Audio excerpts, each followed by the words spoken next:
Game changer 'సృష్టి పోరాటం' విజయం.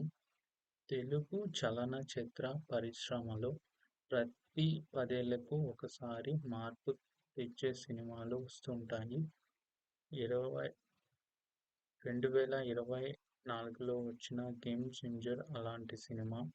ఈ చిత్రం శంకర్ దర్శకత్వంలో తెరకెక్కి రామ్ చరణ్ ప్రధాన పాత్రలో నటించారు. ఇది కమర్షియల్ సినిమా కంటే భిన్నంగా సాంఘిక సమస్యలను పట్టి చూపించే చిత్రంగా నిలిచింది. సినిమా కథ: ఒక యువ నాయకుడి చుట్టూ తిరుగుతుంది. అతను సమాజంలోని అన్యాయాలను ఎదిరించి ప్రజల హక్కులను కాపాడటానికి సాగించిన పోరాటం. రాజకీయాల్లో ఉన్న అవినీతి, నాయకత్వంలో తగిన మార్పుల కోసం ఈ కథ కథనాన్ని నడిపిస్తుంది. ముఖ్యాంశాలు: శంకర్ మార్క్ స్క్రీన్ ప్లే. ఈ సినిమా స్క్రీన్ ప్లే శంకర్ టేకింగ్కు క్లాసిక్ ఉదాహరణ. ప్రతి సన్నివేశం ప్రేక్షకులను ఆసక్తిగా ఉంచుతుంది.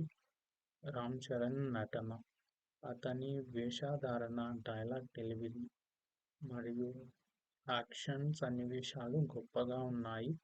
గత చిత్రాల కంటే రామ్ చరణ్ మరింత ప్రగతిని చూపించారు. సంగీతం: తమన్ అందించిన బ్యాక్గ్రౌండ్ స్కోర్ కథను మరింత ఎత్తున నిలిపింది.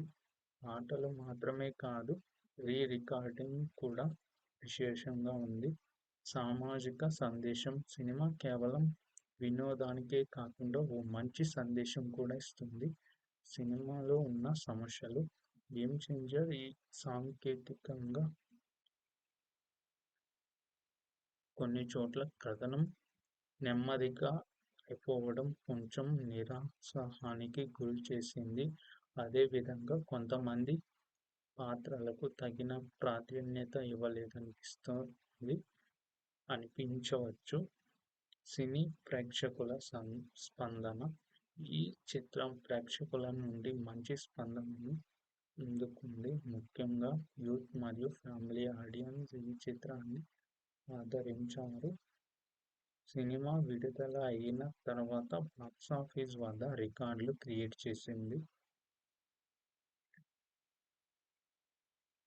శంకర్, రామ్ చరణ్ కాంబినేషన్ నిజంగా తెలుగు ఇండస్ట్రీకి కొత్త ఊపును తెచ్చింది. ఈ చిత్రంలో వారు ఒక కొత్త ట్రెండ్ సెట్ చేశారు. ఇది కేవలం ఒక సినిమా కాకుండా సమాజంలో మార్పు తీసుకురావడానికి ఓ స్ఫూర్తిగా నిలిచింది.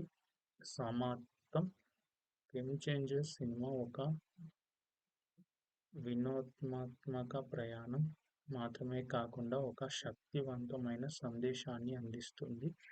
ఈ చిత్రం మీ జీవితంలో ఒక మార్పు తెచ్చే శక్తిని కలిగి ఉందని చెప్పడం అతిశయోక్తి కాదు. మీ అభిప్రాయాలను పంచుకున్న ఫీలింగ్స్ కామెంట్స్లో తెలియజేయండి. మీ అభిప్రాయం మా ఛానల్ అభివృద్ధికి ఎంతో అవసరం.